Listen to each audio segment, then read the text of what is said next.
नमस्कार, मैं मोदी सेठी और आप देख रहे हैं जन सेतु नेटवर्क। और उम्मीद करता हूं साथियों आप सभी अच्छे होंगे, स्वस्थ होंगे। आज के स्पेशल शो दिव्य ज्योति में आपका बहुत बहुत स्वागत है। आज हमारे स्टूडियो में एस्ट्रोलॉजर आराधन जी मौजूद है। सबसे पहले तो मैम आपका हमारे शो में बहुत बहुत स्वागत है। शुक्रिया। आज मैम और अपने दर्शकों को बता दूं कि आज हमारे शो में आज हम नकारात्मक ऊर्जा के बारे में बात करेंगे कि आखिर नकारात्मक ऊर्जा होती क्या है और इसका हमारे जीवन में क्या क्या प्रभाव पड़ता है। तमाम बातें आज हम मैम से जानेंगे। सबसे पहले तो मैम आपसे मैं ये जानना चाहूंगा कि आखिर अगर नकारात्मक की बात करें, नकारात्मक ऊर्जा होती क्या है? देखिएगा, ऊर्जा दो प्रकार के होते हैं, नकारात्मक होती है तो सकारात्मक भी होती है। आज हम लोग चर्चा करने जा रहे हैं नकारात्मक ऊर्जा की। नकारात्मक ऊर्जा वो होती है जिसको कि हम महसूस कर सकते हैं, जिसको हम देख नहीं सकते हैं, जिसको हम छू नहीं सकते हैं, केवल महसूस कर सकते हैं। जैसे म्यूजिक होता है या जैसे कोई किरण होता है, हम इसको केवल महसूस ही कर सकते हैं पर इसको छू नहीं सकते हैं। तो ये जो ऊर्जा होती है, नकारात्मक ऊर्जा होती है, इसको हम महसूस कर सकते हैं। अच्छा, मतलब केवल इसको महसूस कर सकते हैं हम। हाँ। अच्छा, अगर हम आम आदमी की बात करें तो उसको कैसे पता चलेगा कि ये ऊर्जा जो है नकारात्मक है या फिर पॉजिटिव है? तो उन दोनों में अंतर कैसे और महसूस कैसे करेंगे हम? देखिएगा, जब भी किसी को नकारात्मक ऊर्जा की ज्यादा प्रभाव होती है, उस वक्त उस इंसान के ऊपर में तनाव भरी एक उसको लगता है कुछ बर्डन हो रहा है, उसको तनाव भरी जिंदगी थोड़ी सी लगता है, चिड़चिड़ापन होता है, उसको अच्छा। थोड़ी सी गुस्सा आने लगता है, उसमें उसकी जिंदगी में बेचैनी सी होने लगती है। जब भी ये नकारात्मक ऊर्जा आती है तो हो सकता है उसको बार बार तकलीफ की जिंदगी उसको जीना पड़ता है। अच्छा मैम, जैसे आपने बताया कि हम इसको महसूस कर सकते हैं अपने डेली लाइफ में, हाँ तो जी। क्या केवल बड़े ही इस चीज को महसूस करते हैं कि छोटे बच्चे भी इसको महसूस कर सकते हैं? कोई भी इसको, क्योंकि ऊर्जा तो ऊर्जा ही है, ऊर्जा सभी के लिए एप्लीकेबल है, वो बड़े हो छोटे हो। तो बड़ों को जितना महसूस होता है छोटे को भी उतना ही महसूस होता है। एक ही बात रहा कि छोटे वो अपने एक्सप्रेशन कर नहीं पाते हैं, उनका एक्सप्रेशन करने का तरीका अलग होता है। हो सकता है वो रो के करे, हो सकता है वो मतलब जिद्दी करके या चिड़चिड़ा करके करे, लेकिन ऊर्जा तो सभी के लिए एप्लीकेबल होती है। अच्छा, अगर घर में हम बात करें तो किस तरीके से संकेत मिलते हैं कि हमें पता चले कि हाँ हमारे घर में नेगेटिविटी है? देखिएगा, जब भी ऊर्जा है, ये ऊर्जा हर जगह पे मौजूद मौजूद रहता है। जब हम घर की बातें आप कह रहे हैं, तो जब भी हम घर में आते हैं, आप बाहर में जब आपके ऑफिस में या कहीं पे भी फील्ड में आप काम कर रहे हैं, आप बहुत अच्छे से रहते हैं, पर जैसे आप घर के अंदर आते हैं, आपको वहां भी घर पे बेचैनी सी होने लगता है। हो सकता है आपके घर में लोगों का लड़ाई होना चालू हो जाता है, फिजूल का लड़ाई होना चालू हो जाता है, और फिर घर पे एक चैन जैसे खो गया है। घर पे इंसान आता है अपने चैन लेने के लिए, एक सुख शांति के लिए, पर वही सुख शांति खो जाता है। उसी को कहते हैं कि इस घर पे नकारात्मक एनर्जी का ज्यादा प्रभाव है। जैसे कई घरों में जो है कलेश रहते हैं, पैसों की दिक्कत कई बार देखने को मिलती है आमतौर पे घर पे, तो क्या ये चीज भी नकारात्मक ऊर्जा का संकेत है? बिल्कुल, जी हाँ, आप बिल्कुल सही कह रहे हैं। जिस घर पे नकारात्मक एनर्जी का प्रभाव ज्यादा होता है, उस घर परिवार में वो उनका हेल्थ इश्यूज बहुत रहता है, उनका फाइनेंशियल कहीं पे भी जो इन्वेस्टमेंट करते हैं या जो भी है, फाइनेंशियल लॉसेस बहुत होता है, उनके घर में अशांत रहते हैं, बच्चों का पढ़ाई में उनका मन नहीं लगता है, और उनके घर पे दवाइयां ही दवाइयां चलते रहता है। कहने का मतलब उस घर में किसी भी प्रकार के सुख और शांति नहीं हो पाता है। ओके, तो मैम जैसे हमने कई बार ये भी सुना है कि जो लोग किराए के घर पे जाते हैं, दूसरा शिफ्ट करते हैं अपने घर को, तो उसमें भी कहीं ना कहीं नकारात्मक जो सराउंडिंग्स में रह जाती है, तो ये बात भी सच में है कि या फिर एक ये मिथ है? नहीं, ये बिल्कुल मिथ नहीं है, ये हकीकत है। जिस घर पे रहते हैं, उस घर पे जो हमारी सोच होती है, हमारी इमोशन होती है, वो सारे उस घर अब्सॉर्ब कर लेती है। घर एक खाली दीवार नहीं है, वो भी एक हमारी जितने भी एनर्जी है उसको वो अब्सॉर्ब करते हैं। इसीलिए आपने सुने होंगे कि जब भी आप कोई नया घर में जाते हैं या कोई पुराना घर में भी जाते हैं, जब हमारे घर का प्रवेश वहां पे होती है, उससे पहले हम कुछ हवन कर लेते हैं, कई सारी विधियां होती हैं, रिचुअल्स हम करते हैं, ताकि वो जो नेगेटिविटी जो है वो थोड़ी उससे हम मतलब अपने को बचा पाए। अच्छा, इस चीज से अगर किसी को बचने, हम चाहते हैं कि हमारे घर में पैसों की दिक्कत ना आए, कोई बीमार ना पड़े, ठीक है, सुख शांति बनी रहे, तो इसको हम सॉल्व कैसे करेंगे? क्या इसके लिए कुछ पूजा वगैरह होती है, कुछ रेमेडीज वगैरह बताइए आप। बिल्कुल, अगर आपके घर पे हर बार आपको हर किसी भी प्रॉब्लम है, उस प्रॉब्लम से अगर आप जूझ रहे हैं, तो आपके घर में जो नेगेटिविटी है, उस नेगेटिविटी को दूर करना बहुत जरूरी है। और जब आप नेगेटिविटी को दूर करेंगे तो आप अपने अपने से महसूस कर सकते हैं कि आपके लाइफ में एक सुख शांति प्रवेश हो रहा है।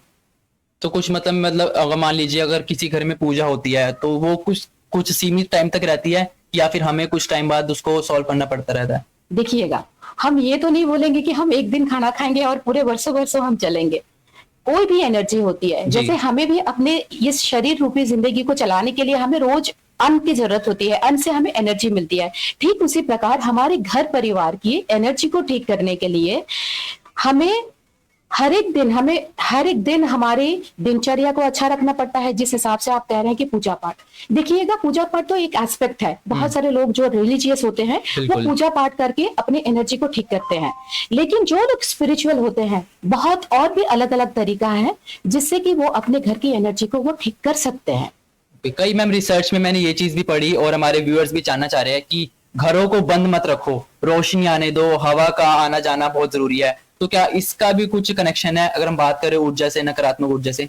जी बिल्कुल, क्योंकि देखिएगा कोई भी बंद घर रहता है ना, उसमें बहुत सारे कीड़े मकोड़े, बहुत जल्दी स्पाइडर का वो घर बन जाता है।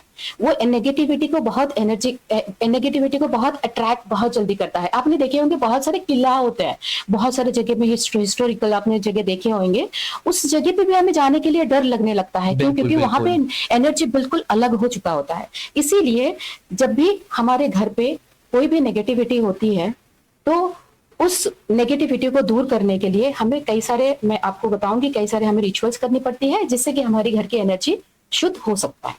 अच्छा मैम, मैंने ये भी सुना है कि और कई बार आप म्यूजिक सुनते हो तो उसके हिसाब से भी फर्क पड़ता है। अगर आप सैड म्यूजिक सुन रहे हो तो आप परेशान ज्यादा रहोगे, तो इसका भी हम कुछ कहते हैं कि पॉजिटिव में ज्यादा रहो।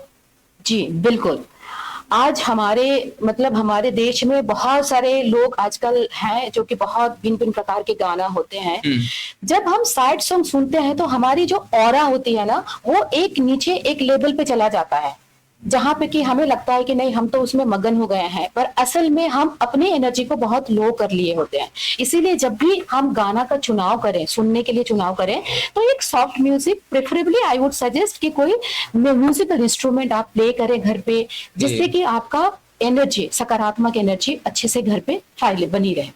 ओके, अगर डेली रूटीन की हम बात करें, हम चाहते हैं कि हमारा सुबह से लेकर पूरा दिन रात के सोते समय तक हम पॉजिटिव इन्वायरमेंट में रहें, तो उसके लिए हम सुबह उठते ही कुछ टिप्स हो, कुछ ऐसी बातें जो हमारे व्यूअर्स को बताना चाहेंगे? जी बिल्कुल।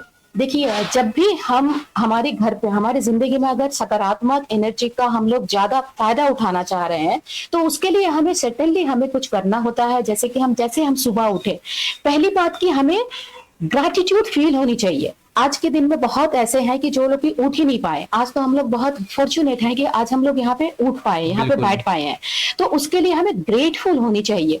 बहुत सारे ऐसे होते हैं जो कि अकेले ही अपनी जिंदगी जीते हैं। हम तो बहुत अच्छे घर से हैं कि हमारे घर परिवार में सदस्य हैं जिसको हमारे इमोशन हम लोग एक दूसरे से शेयर कर पाते हैं। तो इसलिए हमारे पास जो भी है, इतने सुंदर जो शरीर है, करोड़ों लाखों का जो हमारे पास हमें जो ईश्वर ने दिया है, उसके लिए हमें ग्रेटफुल होनी चाहिए।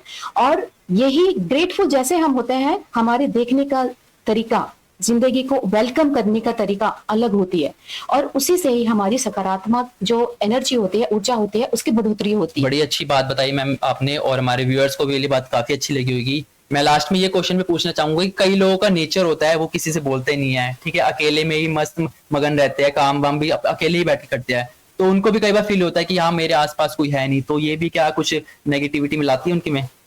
देखिएगा, इसमें भी दो चीजें हैं देखने की तरीका।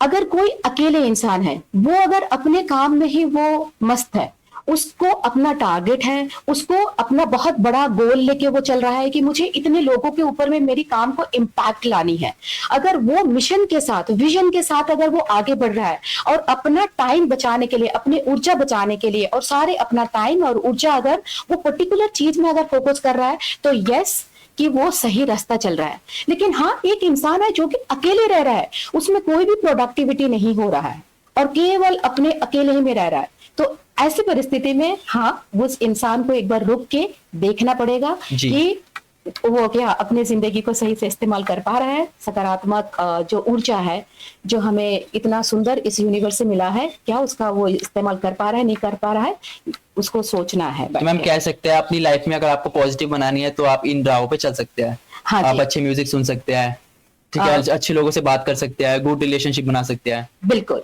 अगर आपकी जिंदगी में आप सकारात्मक एनर्जी को मतलब आपकी ऑरा को ज्यादा पॉजिटिव बनानी है, तो आप लोगों को, जैसे मैंने आप लोगों को बताया कि सबसे पहले उठते ही आपको ग्रैटिट्यूड फील होना है। सेकेंडली, जब भी आपको लगे कि आपके घर में प्रॉब्लम जा ही नहीं रहा है, प्रॉब्लम एक के बाद एक प्रॉब्लम आ रहा है, हेल्थ का प्रॉब्लम सॉल्व हो रहा है तो फाइनेंस का आ रहा है, फाइनेंस का प्रॉब्लम सॉल्व हो रहा है तो बच्चे नहीं सुन रहे हैं, आपके घर पे ही आर्ग्यूमेंट हो रहा है, पार्टनर में आर्ग्यूमेंट हो रहा है, इसी प्रकार की अगर प्रॉब्लम चलते आ रही है, तो आप लोगों को यही करना है कि आपके घर के जो सेंटर है, वो सेंटर को आइडेंटिफाई करनी है।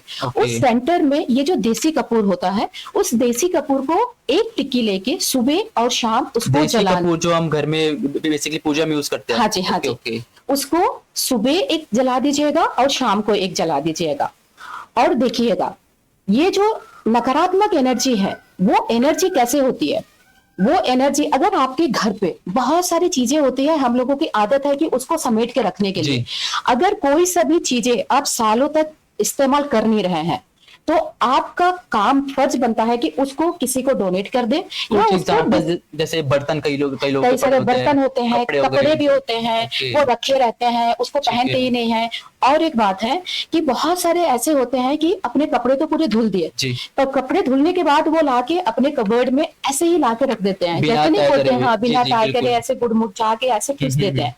ऐसे जब करते हैं तो उसमें नकारात्मक एनर्जी अट्रैक्ट बहुत जल्दी होता है।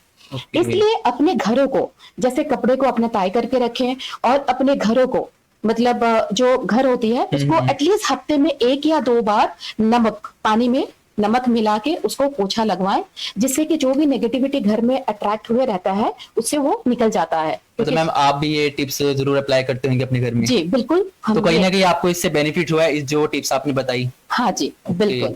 इसीलिए, और फिर मतलब इसीलिए तो कहा जाता है ना, दिवाली में हमें एटलीस्ट साल में एक बार हमारे घर का थोरो क्लीनिंग करना चाहिए। थोरो क्लीनिंग का मतलब यही होता है कि जो भी नेगेटिविटी एनर्जी है उसको हमें डिस्कार्ड करनी है अपने घर से।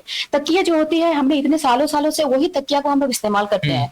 जब हम तकिया, एक ऐसी चीज है कि हमने बहुत सारे सपना भी देखते हैं जो कि हमारी गलत सपना भी होती है, नेगेटिव सपना भी होती है, वो सारी चीजें हमारी बेडशीट हुआ, हमारे तकिए में वो अब्सॉर्ब होता है। इसीलिए कहते हैं कि हर एक साल में हमें तकिए को भी बदलनी होती है, हमारी वो बेडशीट सारे को भी बदलनी होती है। तो इसी प्रकार अगर हमने छोटी छोटी चीजों को भी हम थोड़ा ध्यान में रखेंगे, और अपने घर में जैसे अपनी खिड़की है, अपने दरवाजे है, इसको खोल के रखेंगे, फ्रेश हवा का अगर अच्छे वेंटिलेशन होना चाहिए, और सूरज का किरण घर पे आनी चाहिए, इस प्रकार के अगर छोटी छोटी चीजों को भी हम लोग टेक केयर करेंगे, तो अवश्य हमारे घर पे हम लोग सकारात्मक ऊर्जा से रहेंगे। और हाँ, द मोस्ट इम्पॉर्टेंट, जब भी हमारे घर पे हम सबको ही होते हैं, बच्चे अपने स्कूल्स में मगन रहते हैं, बड़े अपने ऑफिस में मगन रहते हैं, जब भी आप घर पे आते हैं तो एक टाइम निकालिएगा जिसमें कि आप एक टाइम में साथ में खाना खा रहे हैं। खाना खाने के बाद, खाना खाने से पहले या खाना खाने के बाद फैमिली टाइम जरूर रखिए। आधे घंटा हो, 20 मिनट हो, जितना भी आप टाइम अफोर्ड कर सकते हैं, फैमिली टाइम आप जरूर रखिए, जिसमें कि आप एक दूसरे से बातें कर रहे हैं, एक दूसरे के साथ खिलखिला के हंस रहे हैं। इससे क्या होता है, घर पे पॉजिटिविटी आता है। अगर आपके घर पे कोई बच्चे हैं तो बच्चे को खिलखिलाहट होने दीजिए, उनको थोड़ी अच्छे से हंसने दीजिए, क्योंकि बहुत सारे बड़े होते हैं वो हमेशा टोकते रहते हैं कि नहीं अब चुप रहो चुप रहो, तो उनको थोड़ी खिलखिलाहट होने दें। और ऑफकोर्स मी टाइम जरूर रखिए, 5 मिनट 10 मिनट अपने लिए मेडिटेशन करिए। मेडिटेशन में आपको कुछ नहीं करना है, ईश्वर ने हमें, जब तक हमारी ये सांस है, यही सांस ही हमारे भगवान है, यही सांस के साथ ध्यान करिए 5 मिनट या 10 मिनट, ग्रेटफुल होइए और अपनी जिंदगी में सकारात्मक एनर्जी का आह्वान। मैम, आपने बताया इन सब चीजों से हमें कहीं ना कहीं फायदा जरूर होगा हमारी लाइफ में। अच्छा, मैं मान लीजिए अगर किसी को आपसे कांटेक्ट करना है या कुछ और क्वेरी है, तो उसके लिए आप कैसे सॉल्व करेंगे? जरूर, किसी को भी किसी भी प्रकार की तकलीफ है, घर पे आप परेशान में हैं, तो आप दिए गए नंबर पे आप कांटेक्ट कर सकते हैं, हमारे साथ हमारे कर सकते हैं। एक बार मैम अपना नंबर भी बता दीजिए, जो कोई कांटेक्ट हो, किसी क्वेरी भी हो सकती है। जरूर, 9999000857। आप इस नंबर पे आप कांटेक्ट कर सकते हैं और अपने एनर्जी, अपने घर की ऊर्जा को सकारात्मक ज्यादा बना सकते हैं। चलिए, काफी अच्छा लगा मैम, हमारे शो में आज आपसे जुड़ने का हमें भी मौका मिला। तो आपको भी अगर कोई भी क्वेरी है, कोई भी चीज जाननी है, तो आप नीचे दिए कमेंट सेक्शन पे आप अपनी क्वेरी डाल सकते हैं, और मैम ने जो कांटेक्ट नंबर बताया आप इस पे कांटेक्ट करके आप मैम से कोई भी डाउट हो जान सकते हैं। तब तक के लिए मिलते हैं नए एपिसोड में। जय हिंद, जय भारत।